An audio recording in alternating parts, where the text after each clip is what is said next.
My dear learners, আজকে আমি আপনাদের সম্মুখে হাজির হয়েছি নতুন আরেকটি টপিক নিয়ে। গ্রামার এর একটি গুরুত্বপূর্ণ টপিক হচ্ছে কি পার্টস অফ স্পিচ। এই অংশটুকু আমাদেরকে অবশ্যই জানতে হবে। আর এই সম্পর্কে যদি আমাদের ভালো অভিজ্ঞতা থাকে তাহলে আমরা ইজিলি যে কোনো পদটাকে আমরা আইডেন্টিফিকেশন করতে পারবো। আমাদের ষষ্ঠ থেকে দশম শ্রেণীর মধ্যে দেখেছি 5 মার্ক রয়েছে এই পার্টস অফ স্পিচ।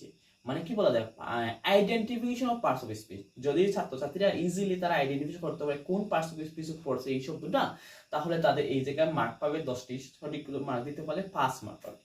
আজকে আমরা তাহা নিয়ে আলোচনা করবো, কাকে পার্টস অফ স্পিচ বলে, অর্থ কি এবং কত প্রকার ও কি কি। আসা যাক, পার্টস অফ স্পিচ শব্দ অর্থ যে বাক্যের অংশসমূহ। কি জানলাম অর্থ? পার্টস অফ স্পিচ শব্দ হচ্ছে বাক্যের অংশসমূহ। এখন দেখা যাক ডেফিনিশন। বাক্যের অন্তর্গত প্রত্যেকটি অর্থবোধক শব্দকে পার্টস অফ স্পিচ বলে।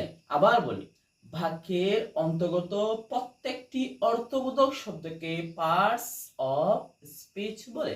বাক্য গঠিত হয় এক বা একাধিক শব্দ নিয়ে, একের অধিক শব্দ নিয়ে। এখন দেখা যায় প্রত্যেকটা যে শব্দ তাদের নিজস্ব অর্থ বোধক হতে হবে, তাহলে ইহা একটি পার্টস অফ স্পিচের প্রকারে পড়বে, নতুবা তাহলে এই পার্টস অফ স্পিচ প্রকারে পড়বে না। এখন দেখা যায় পার্টস অফ স্পিচ কত প্রকার। আজকে আমরা জানবো পার্টস অফ স্পিচ হচ্ছে কি প্রকার, 8 প্রকার। কয় প্রকার? 8 প্রকার। প্রত্যেকটা প্রকারের নাম বলতেছি।